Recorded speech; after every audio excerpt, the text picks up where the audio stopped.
everybody, welcome back to Chortle Cast. I'm one of your hosts, Jake, and with me as always, the Stream King, the Far Cry guy, and the People's Champ, Steven. What's up, buddy? How's the hair One of these days in? I'm actually gonna play Far Cry again. How's the hair coming in? It's coming in pretty good. I'm not bald anymore. I wasn't bald within like a week. I told you I've got super hair and it's growing back very quickly. I'm telling like a you, weed. something like that. It's impressive. I like it. It's Thank looking you. good. Ladies and gentlemen, this is Chortle Cast, the official podcast of Chortle Games, where we talk about video games, TV shows, movies, anime, and whatever the heck we want to talk about. We got a great show for you this week. We're going to talk about the madness that is Warner Brothers movies coming to HBOMax day and date as they arrive in theater. We're also going to talk about some employees shifting around at BioWare. We're going to catch up talking about Last of Us, Bug Snacks, and Phoenix, Immortals Rising, or Immortals Phoenix Rising, or Immortals Phoenix Rising. that one. It's just a horrible name.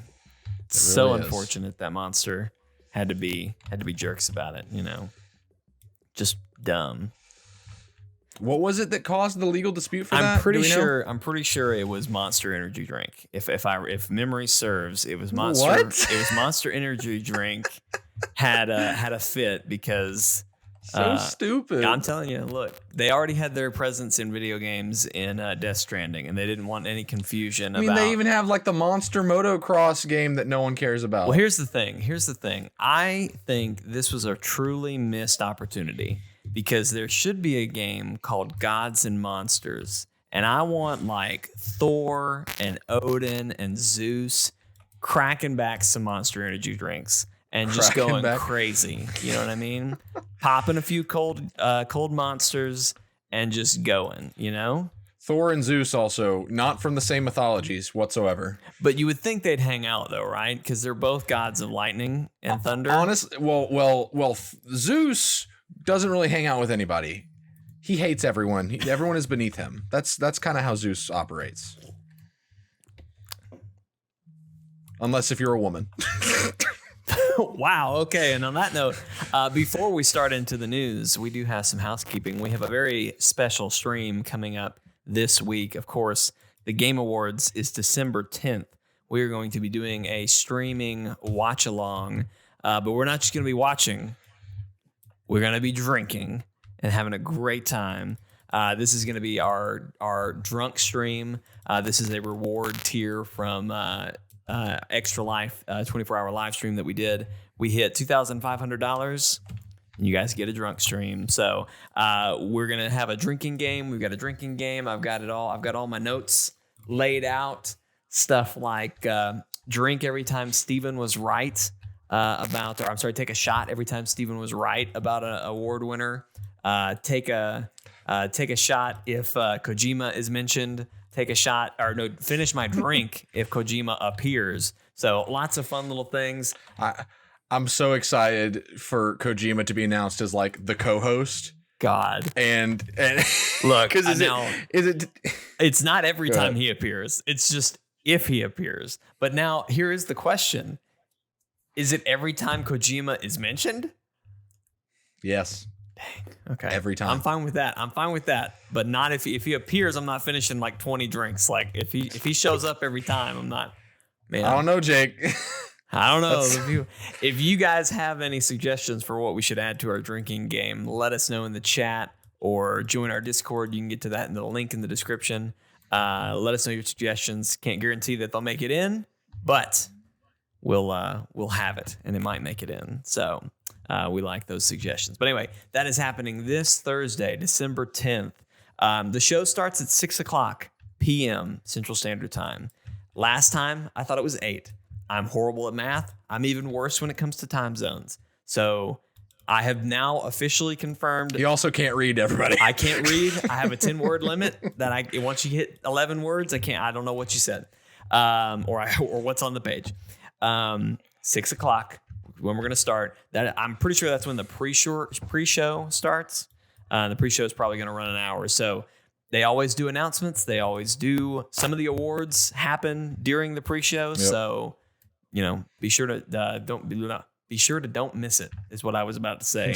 Don't be sure to be there. I don't know what I'm trying to say. You get the idea. Don't you miss that dang old pre-show? Don't you miss that dang old pre-show.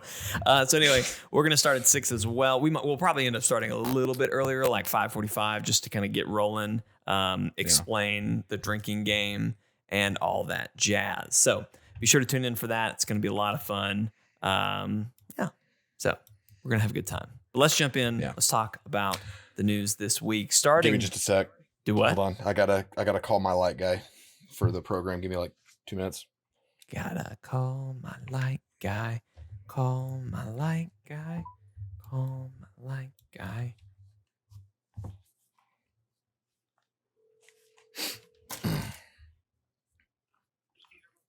Hey, do you need something?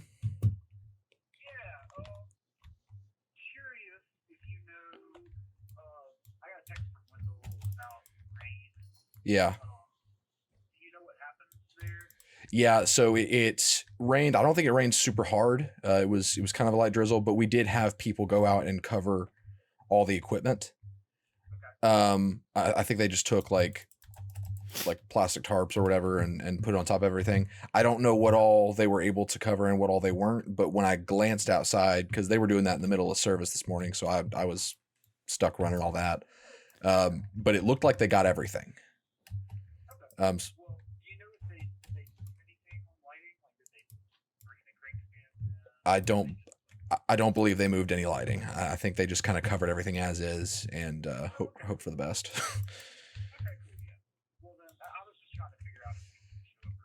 Okay. I mean, but there's really had to adjust anything. There's not much. Right. Right. Yeah, you're probably good to show up at the same time. I doubt that anyone unplugged anything. I should hope that none of our people would be so bold. So I think we're good. Okay. Yeah, and it's like I said, as long as they didn't actually break the crank stand. Yeah, crank stands are definitely still out there. All right, cool. When will you be there tonight? Probably 4 or 4:30. Okay, perfect. Sounds good. All right. Yep. Bye. Okay, I'm back. All right, awesome. I'm just going to jump straight to where I was. So. Yep.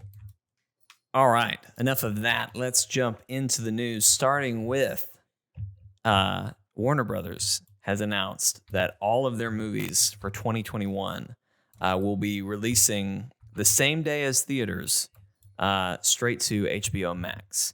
Now, it's a 1-month exclusive window for that, so you can't get the subscription for a month at the end of the year and watch them all. It's just going to be in the month that they release, or a month period after they release. Okay, I didn't know about that part. That's the little fine print detail, that's not in the headlines. Yeah. But anyway, that's 17 movies that are and that launching. Is a lot of that's a lot of big blockbusters too. Yes, we're talking about Wonder Woman, Tom and Jerry the movie. Tom and Jerry the movie is one. We've got Wonder Woman 84, so Wonder Woman 2, Suicide Squad, Godzilla vs. Kong. Okay, let's stop and talk about Godzilla vs. Kong for a second. I'm so Netflix excited. tried. I'm excited for that movie, but Netflix tried offering them allegedly. This is what I've heard. Netflix apparently tried offering them $200 million for exclusive streaming rights, and they said no. Godzilla vs. Kong is bigger than that. And now they're a part of this, what'd you say, 17 movie deal? 17 movie deal. This movie that saw itself as worth more than $200 million for streaming rights is a part of a 17 movie deal with HBOMax. That's a huge get.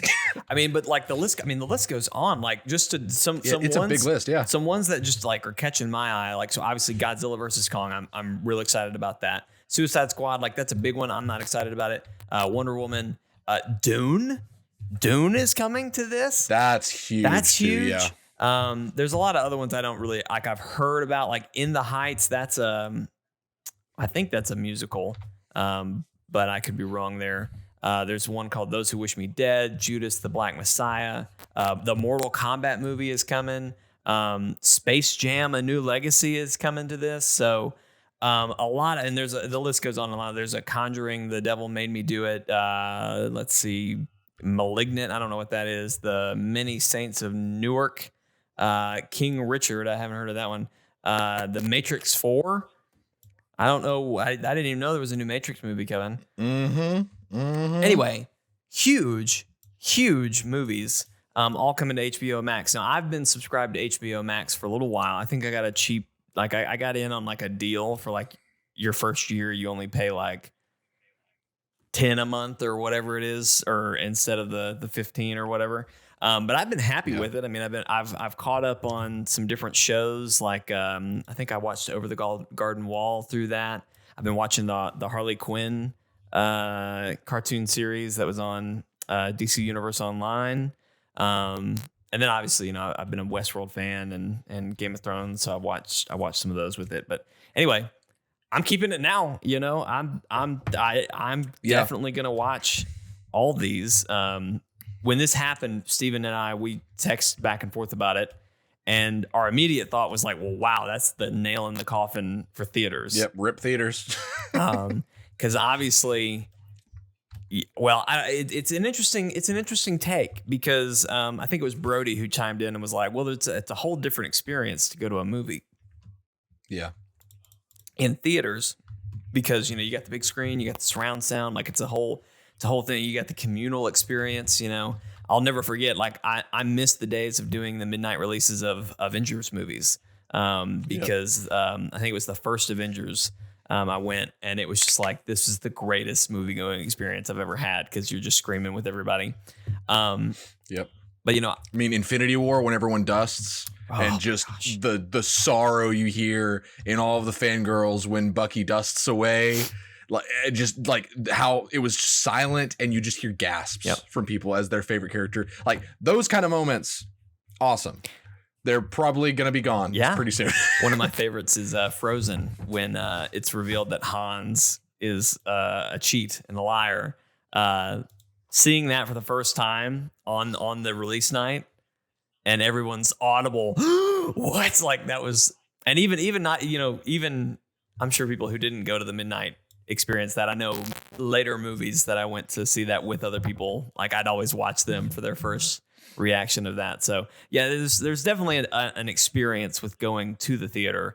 And I don't think, we say the nail in the coffin for theaters. I think this is going to change what theaters do. And in my head, this puts theaters in a similar place to GameStop now, where and what I mean by that is, with Amazon and just digital games kind of coming into the forefront, people aren't really using GameStop. But the reason GameStop stuck around as long as they have is they pivoted. They were like, okay, cool.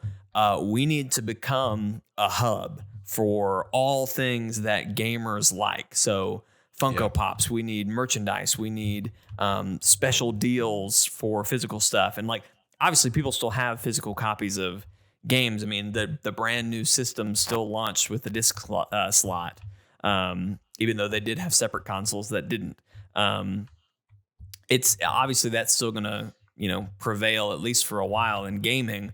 I think it'll continue to prevail in theaters, but I think theaters have to pivot to something, like give us a really solid reason to hey, come to the theater.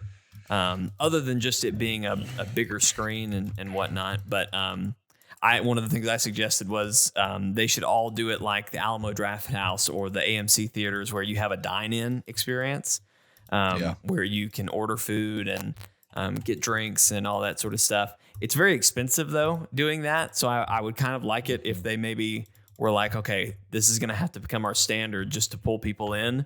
What if we threw a drink in the ticket price? Like, your ticket gets you a drink, and then, you can buy a meal with it if you want. But I don't know. What's all your thought on all this, Steven?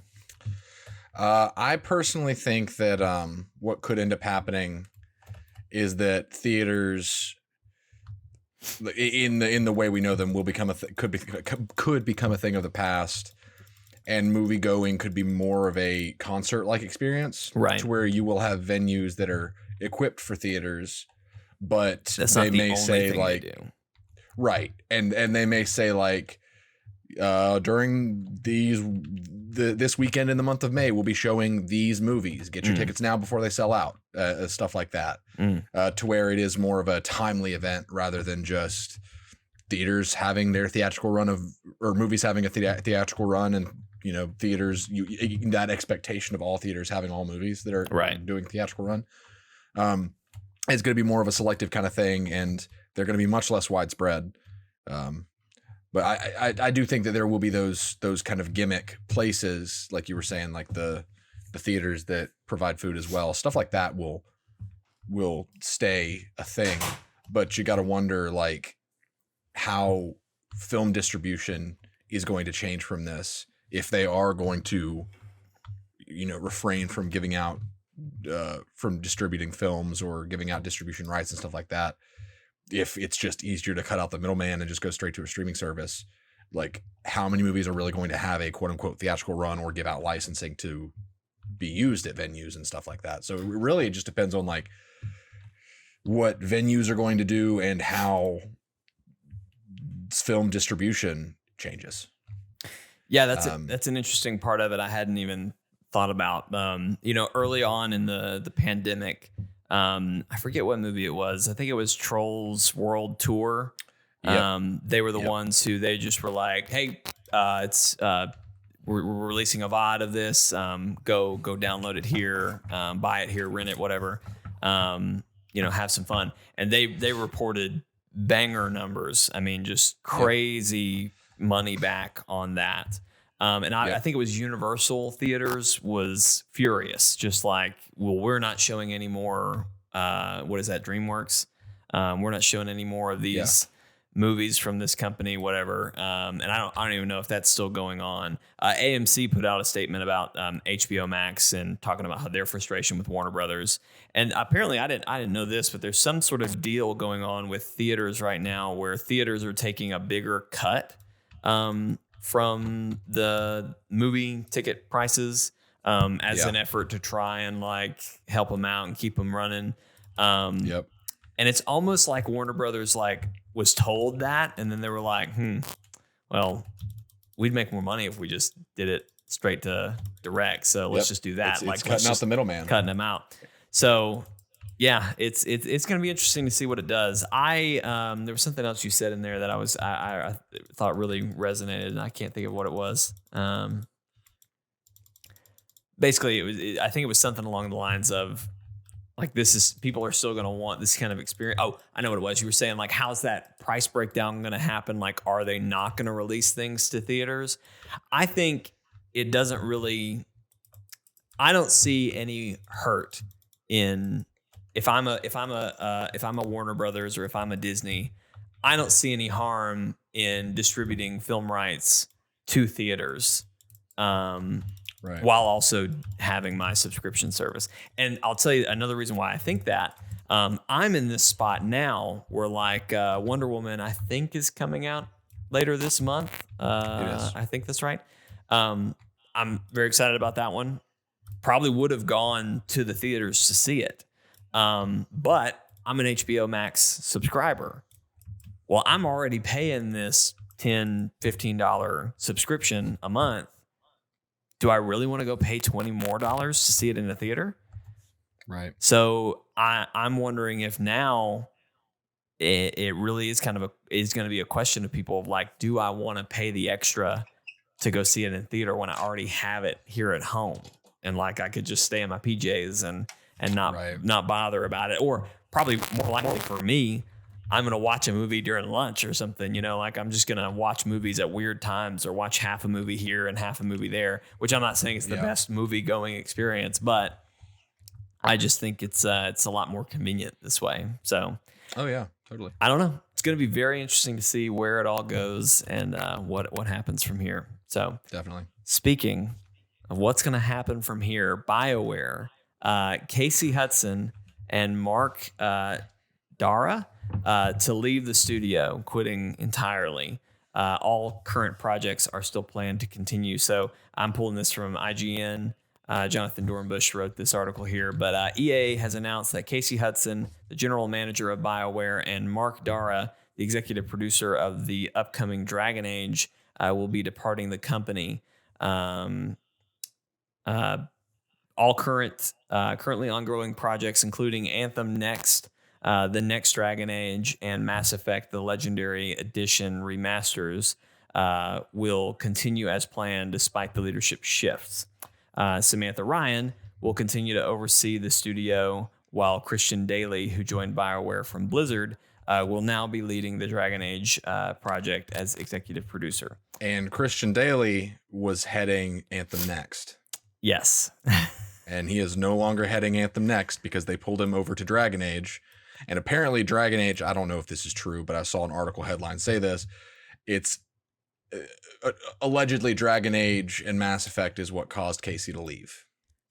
And the reason Casey Hudson is a big deal, like when I hear that name, in case you don't know this, I don't know exactly what work he's done, but he was I think he was the game director for Knights of the Old Republic. So that should tell you how far far back this guy goes. Yeah. Well, he's been with BioWare for a long time. Well, that's what's funny. This is his second departure from BioWare. Interesting. He first left the studio in 2014, and was and had announced that he was taking a new position at Microsoft in 2015. But he rejoined BioWare in 2017 when Aaron Flynn stepped down. And now he's, of course, leaving again. So anyway, I won't read the whole article. You can go give IGN the click if you want to read through some of the other details there. But it's all kind of, PR bullcrap of we're so sad they're leaving, but, we wish them the best. And, who knows what's really going on there. And again, who knows? Only those people do. But it's never good when someone is leaving a project midway through completion, whether that's, hey, we're all leaving on happy terms. It's never good anyway, because you have someone else who has to step up in the middle and especially when it's two people leaving at the same time. That's two people leaving. That's also pretty telling. They're leaving, pulls someone else off of a project. So who knows how many projects who have actually been affected by this. Yeah, it's honestly going to be a miracle if Anthem Next even comes out. And it's going to be like a plethora of miracles if it even is good at this point. I mean, absolutely. I was thinking about this as I read that. I was like, I know this isn't directly involving Anthem, but it's gonna have ripple effects. It is now. Like oh yeah, Christian Daly, as far as what I can tell, like if he's the guy I'm thinking of who's been heading like the blog posts and everything. Mm-hmm. He seems like he's been keeping them on task, and he's had a lot of really good ideas. Mm-hmm. And I've been encouraged by everything that he's posted about it. Mm-hmm. And it's like Anthem had a chance to become good. Mm-hmm. And if Dragon Age is so far in the hole right now that it caused Casey Hudson to leave, we don't know if it did, you're going to take this guy from a game that finally stands a chance and throw him to the wolves that is Dragon Age 4 when throw him to honestly, the dragons. Yeah, Dragon Age is so overrated. Like, it's not even that good. It was good once, and everybody's like, oh, we need we need Dragon Age 4 because Dragon Age 1 was really good. We hated 2, we hated Inquisition, but 4, that's when they'll get it. Yeah, there's rumor. There was a leaked trailer for Dragon Age 4, and a lot of people are thinking, oh, this trailer was supposed to be for the Game Awards. So it's possible. It's been confirmed for the Game Awards. Oh, we will. Oh, that's right. They did that after the leak. Yeah. So we're going to see more of it there. But I just don't understand that mindset behind Dragon Age and how people act like it's like this holy grail. I've never understood why people liked it so much. Mm. It's just an RPG where you can bang your friends. That's basically all Dragon Age is. That's all Mass Effect is. Tell me I'm wrong. I mean, I haven't played enough to know that you're right or wrong. I played a little bit of Inquisition, and just never made it through the whole thing. I just got so bored with it. Yeah. It just felt like an old school RPG, but like not in a good way. It felt like it was stuck in the past. Gotcha. Yeah, that tends to happen. But anyway, yeah, I Don't kill Anthem for Dragon Age. don't kill Grant. Give it a chance. See, I'm what I was thinking about this, hearing this story. I don't know what could bring me back to Anthem. I mean, I'm assuming whatever this update is will be free to people who own Anthem, and obviously I own Anthem, so I'll be willing to jump back into it. But at this point, I just don't know what they could even do to bring me back. What do you have any idea what they would have to do for you to jump back in and want to? Exactly what they've been teasing with this class and specialization system. Gotcha. That's what I wanted. Okay. Like they are singing my song, you know? And honestly, I think for you, all it'll take is just more content because you enjoyed the gameplay loop. Yeah, I really liked it. And so like, I think that if they gave an update and it was some kind of substance, you would be like, okay, yeah, I'm back. Personally, I think you would. You're probably right. Like I said, I've already got the game. So if it's a free update, I'm definitely going to try it and run its course and see where it goes. But anyway, well, good stuff. Well, Steven, let's catch up a little bit, buddy. We've been playing some games this week. You've been playing a lot of this Immortals Phoenix Rising. You wanna talk any about that? Right now. He's playing it right now. Man, I could have been trophy hunting over here in Last of Us, but no, I'm running a podcast. What's Immortal Phoenix like? What's it all about? What's that that their Phoenix all about? She can't spell her Phoenix name right, Rising. but, you know. What's that there Phoenix there? What's that? Like that dang old Phoenix. Don't miss the dang old pre-show. So Immortals Phoenix Rising is like if Zelda was a distant cousin to the Metro series, and they married Assassin's Creed, and Fable was the best man. Let me explain. So Why was Fable the best man? Like what do you mean by that, Steven? What is that to you? What does the best man influence the wedding? I'm just curious. I'm not going to comment on that because I'll say something I regret. Okay. So, never mind. Just cut that out. So basically, Immortals Phoenix Rising is a combination of Breath of the Wild and Assassin's Creed. It's done by the team that did Odyssey, and it very much feels like the game that they wanted to make. Mm-hmm. And it takes place in more of a high fantasy Greek mythology kind of realm, instead of the attempted to be grounded in realism, lame ancient Greece that we got in Odyssey. Mm-hmm. I hate Assassin's Creed Odyssey, in case that wasn't clear to those of you who are new here. And yes, I'm aware everyone else loves it. Just leave me alone, okay? So, this game has a lot of puzzle solving. Mm-hmm. It has the ability to pick up items and hold them like the magnet thing in Breath of the Wild. It's literally ripped straight out of Breath of the Wild. Magnesis, yeah. It's got that all over its DNA. Like it even makes a sound whenever you open a chest or solve a puzzle. It's very Zelda, but with a bigger focus on combat, I think. Whereas Zelda was probably more of a puzzle game with combat and adventuring, or I guess an adventure puzzle game with combat incorporated. This feels like an action RPG with a lot of puzzle solving integrated. The reason that I say that the Metro series is a distant cousin is because every single voice actor sounds the exact same. And it's a really exaggerated Greek accent. They all talk like that. And it's like, I can't tell if you're trying to be authentic or if this is racist or something. Like I can't tell if there's a problem here or if this is a good thing. Right. You know? Yeah. So the voice acting's kind of rough. Okay. But I like the story so far. Not because it's particularly good.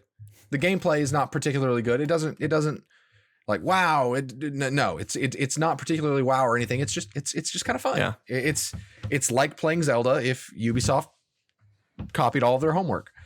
Which is kind of funny because you could definitely say and make the argument that Nintendo was a little bit inspired by the open world system that Ubisoft or the open world formula that Ubisoft has. I mean, yeah, and Ubisoft pretty much redefined open world games back in like 2011, 2010, something like that. And then Nintendo kind of gave their spin, which I would argue redefined it again.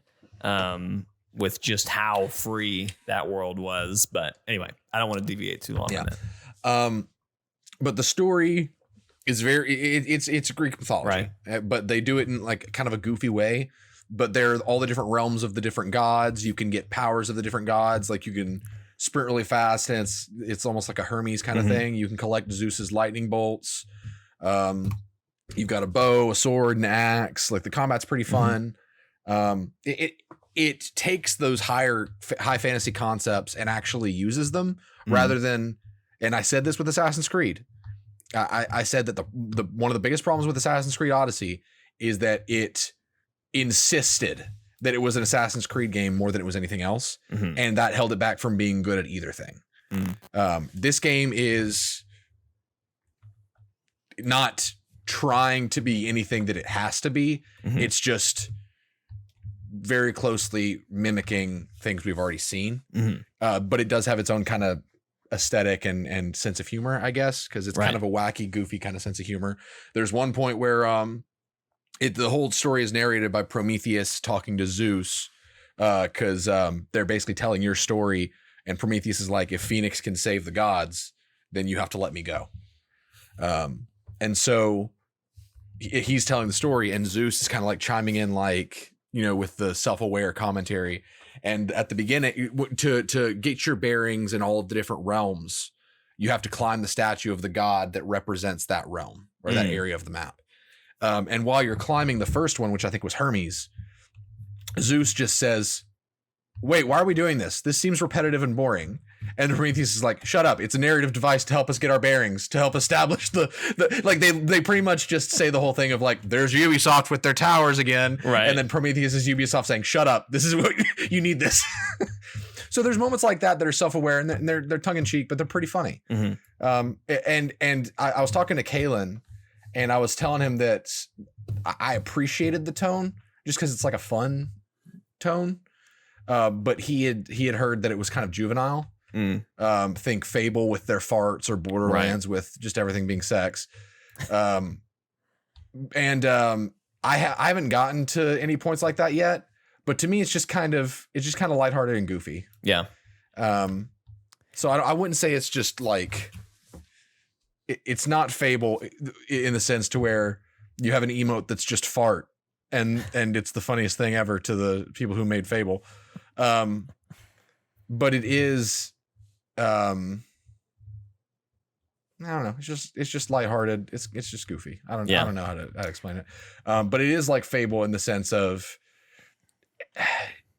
maybe you can help me elaborate, but it's like the way the characters look and move is very Fable. I was about to say the Fable comparison. I haven't heard anyone else make that comparison, but I think it's it's been the missing piece of what is this game. Because to me it's a marriage of Assassin's Creed Odyssey and Legend of Zelda, or Breath of the Wild with Fable's paint job, right? With a Fable paint job, because I think the style, like you could tell me that it was the new Fable game, and if you just showed me a screenshot, I'd be like, why is it all Greek and not like just generic myth, or generic fantasy? But right. I mean, the art style reminds me a lot of Fable. Hearing those comments like that sound a lot like the narrator from Fable. Right. So, yeah, absolutely. If you just say, hey, it's kind of like Fable, but maybe not quite as juvenile, that makes a lot of sense to me. Yeah. So, and it's like they're very the characters are very, or I guess the main character Phoenix, he/she is very exaggerated with their movements. Which is what kind of gives me that Fable vibe a little bit, I think. Yeah. And just the way they look, the facial expressions, all that kind of stuff. That's what I see regarding that. But I enjoy it. Yeah. I was surprised that I enjoyed it. I was so surprised when you text us and was like, I'm playing Phoenix and it's not bad. It's not the worst thing in the I'm world. having fun with it. Yeah. I'm having fun traversing the world. The wings are really fun because you can only glide, but you can upgrade them to where you can glide really fast in a straight line, so you can almost fly. The combat is pretty quick. It can be fun. The bow combat is pretty generic, but I mean, it gets the job done. There's a lot of different armor sets that you can get. Right. It's not RNG loot, surprisingly. So Ubisoft, I guess, outgrew that for once. It's more like like you find specific pieces for finding specific chests, almost, if that makes sense. Yeah. Where like if you do a challenge, you'll definitely find this hood that gives you these exact bonuses with a certain gameplay style or whatever. That's cool. Yeah. So it's nice. not bad. It's not going to be in my top 5 for this year, probably, or at least so far. Right. But it's a fun game. It's a pretty So, stacked good year job. to make it into that. Yeah. Well, glad you're liking it. I'm glad it's not bad. Glad you don't hate it. And all that good stuff. Glad you don't hate it. Glad Steven. you don't hate it, Steven. Don't hate that dang old game. Don't hate that dang old Phoenix. Well, speaking of hatred, let me tell you something. I have been working on The Last of Us Part 2 Platinum. And I'll say this. I'm loving the story again. I'm all in on it. I am right back in on the narrative. And even though I'm like skipping certain cutscenes just to make this process go a little bit faster, there's certain ones that I'm stopping and watching, and I'm crying all over again. It's great stuff. Really good stuff. I love it. This platinum is so freaking hard. Like I have not platinumed a lot of things. I've only platinumed 3 things right now. The first one I ever did was Ghost of Tsushima. And I swear to God, Sony was like, we need to make like a reasonably challenged platinum just to hook people. Like, let's hook a few fresh faces. And that's what they did with me, 100%, right? Astrobot was a really reasonable platinum. I did Bug Snacks. Bug Snacks is a really reasonable platinum. You beat Bug Snacks and you can basically platinum the game. Last of Us Part 2 is freaking hard, okay? I don't know how many collectibles there are in this game, but it's got to be getting close to 1,000 because I have been playing through just Ellie's section and I'm not even done yet. And I have like 200 collectibles. And it's insane. I mean, there's like 40 to 50 collectibles in any given section. And the trophies I'm missing are all the collectibles and then upgrading weapons and skills. Like, if I on my first playthrough had the list of where all the collectibles were and had done that, this would be a non-problem. Like, I got all of Ellie's skills and all of her weapons upgraded within the first hour of my New Game Plus. But not the case on all this other stuff. So I've been playing that. I'm really liking infinite ammo with the bow. I've been just using the bow for everything, and it's great. I'm really enjoying it. They did really good on that bow combat. But anyway, yeah, been working on that. But then I beat Bug Snacks. I platinum Bug Snacks. It's my 3rd platinum ever. And don't sleep on Bug Snacks, folks. Let me tell you, really, really good. It's really good. I've told you what happens in it, right, Steven?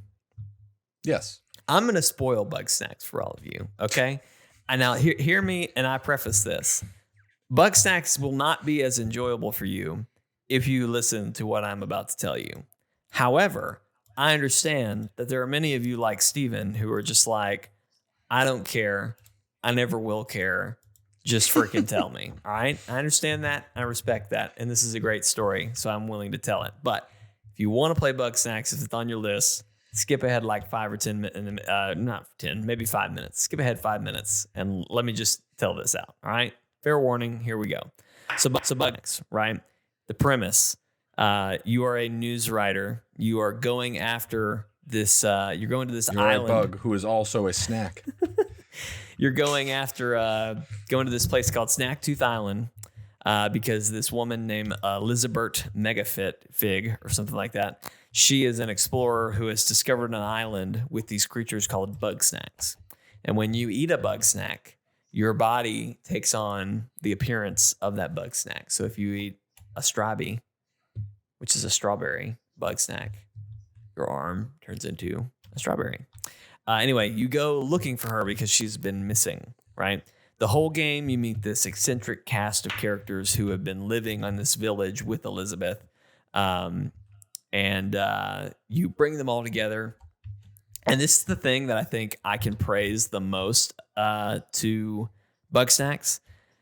Their voice actors and their performances by these little grumpus creatures are great. I started each story mission like when I meet a new person, and there were some that I was just like, man, I hate this person. I don't know what their deal is. I don't know why they're freaking out. I just am not on board with who they are. But you go through this whole story with them and like you start to get it. Like there was a certain point, there was one who was kind of a gossip girl. And she's like, go get dirt on such and such and go find dirt on this person. And you kind of do this with her. And I was just like, why is she like this? Like, why does she have to find all this dirt? And then it just comes out to be that she always gets abandoned by people. And so she wanted to like, I forget exactly how it all goes. But anyway, you eventually find out, like you just kind of get her at some point and then it's all cool. And she kind of learns to let people have their secrets and just accept being friends with people for how they are. And so there's lots of little, like there's 12 characters and they all have like really good stories that I liked getting to do. And they're just wonderfully voice acted and all that jazz. So anyway, that's a great experience, but I'm getting detracted. You bring all these people back, you help them with their stories, and then you finally track down this explorer, Elizabeth, right? Because she's been missing, all this stuff's going on. Oh, and I'll mention this too. One of the characters is a scientist, and she's kind of just crazy. Like she's just going to the extremes to do this research. She cuts off her own leg at one point and discovers that Bugsnax can heal amputees. And she's like, I can cure anything with Bugsnax. And it's like, wow, okay, what is the I can cure anything. I mean, yeah, that's what she said. It's like, what are the implications of Bugsnax? Like, what is this all about? So anyway, lots of stuff happening, right? You eventually find out where Elizabeth is, and you have to open this door, and you go in the door, and we're walking in this path, and then suddenly the bottom falls out from us, and we fall into the underground. And so you wake up, and like all time, I mean, if you go watch the trailer, right? Bugsnax is this cute kind of bug and kind of snack, like just happy colors, and it's all fun, and we're eating bug snacks and everything, whatever. You fall in this cave, and you wake up, and it is just gore freaking city, okay? It is just like bloody looking water, and like you're in this cave that's like red and kind of like it looks like the belly of a whale, kind of, but with like food in it.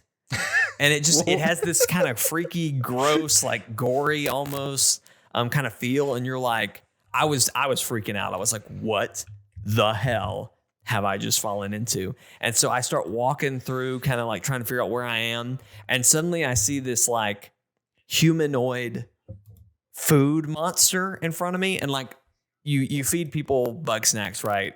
Parts of their body turn into food. Okay. That's one thing. This was like a bunch of bug snacks that had all formed together to make a person. Okay. So like each individual limb had eyeballs and like just, it was very freaky. Okay. There's a lot of stuff happening.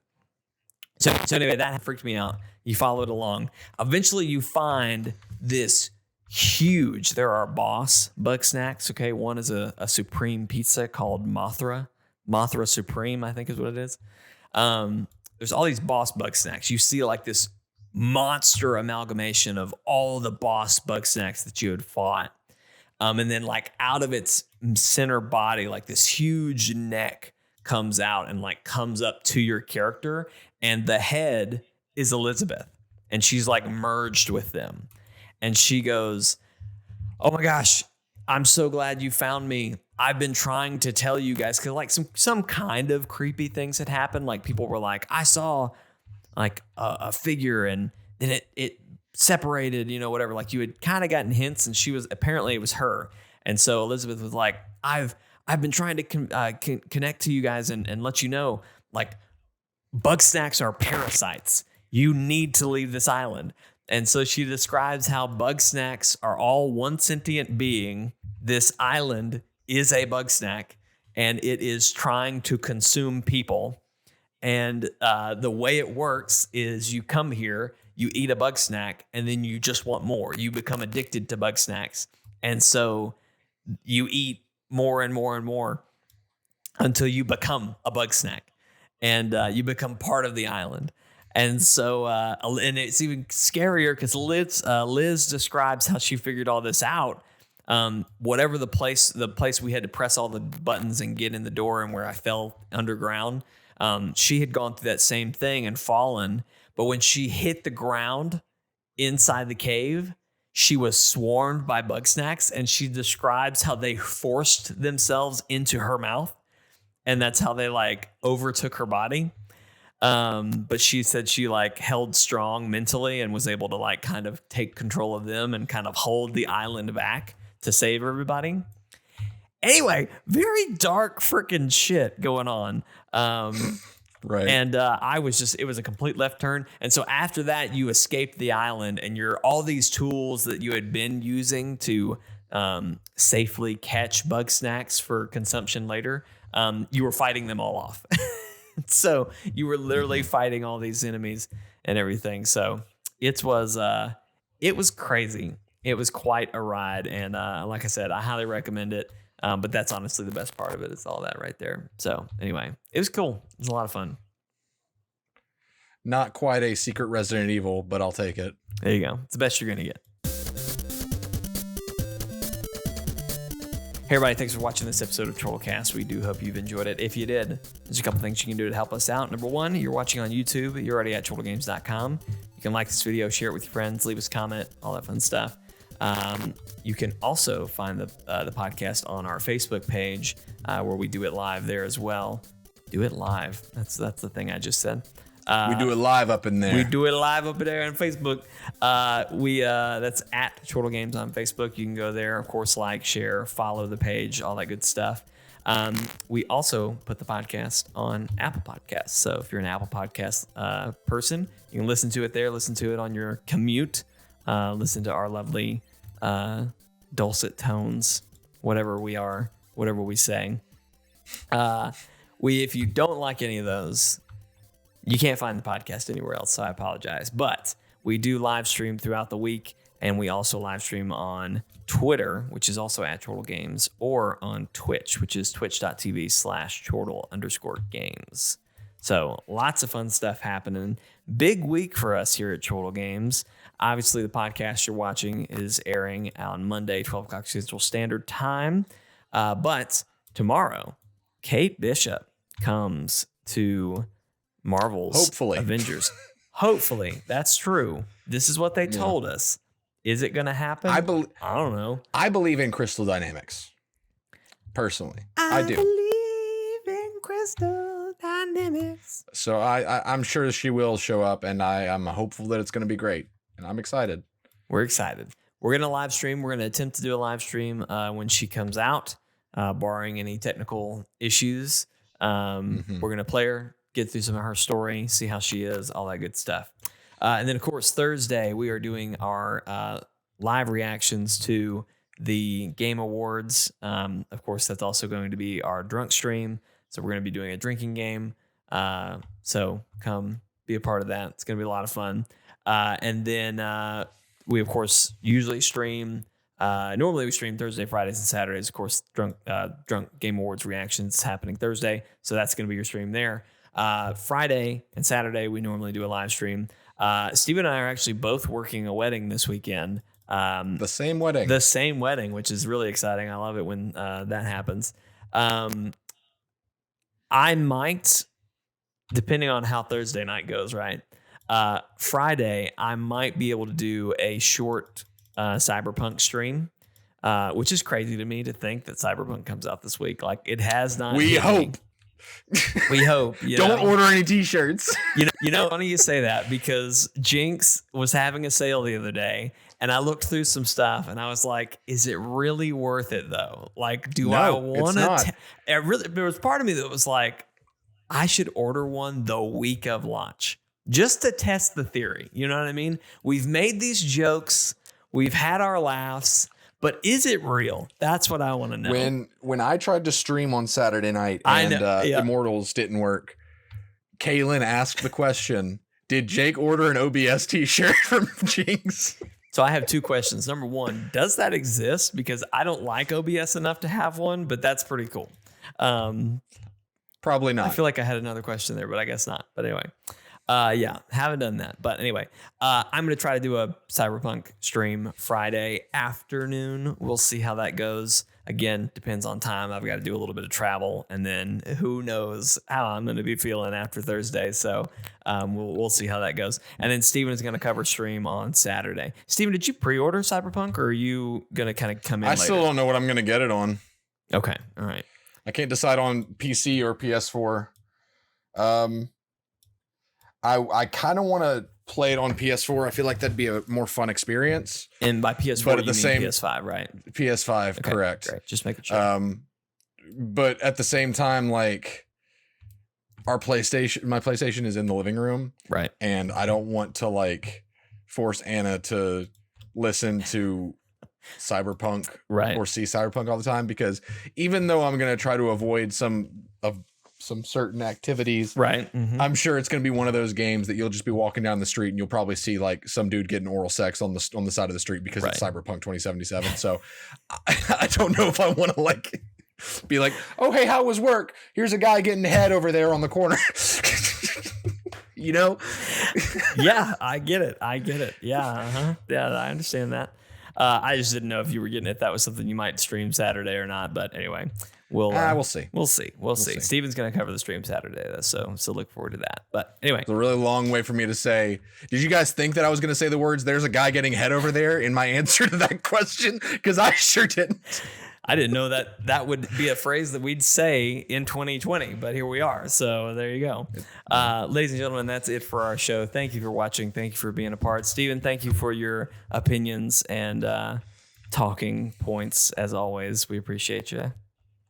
Keep growing that hair. Keep growing the hair. I'm reaching over. I'm rubbing the head. Giving it a little pat down. That's our show, everybody. Helping the follicles go. We'll see you next time, folks. Bye, everybody.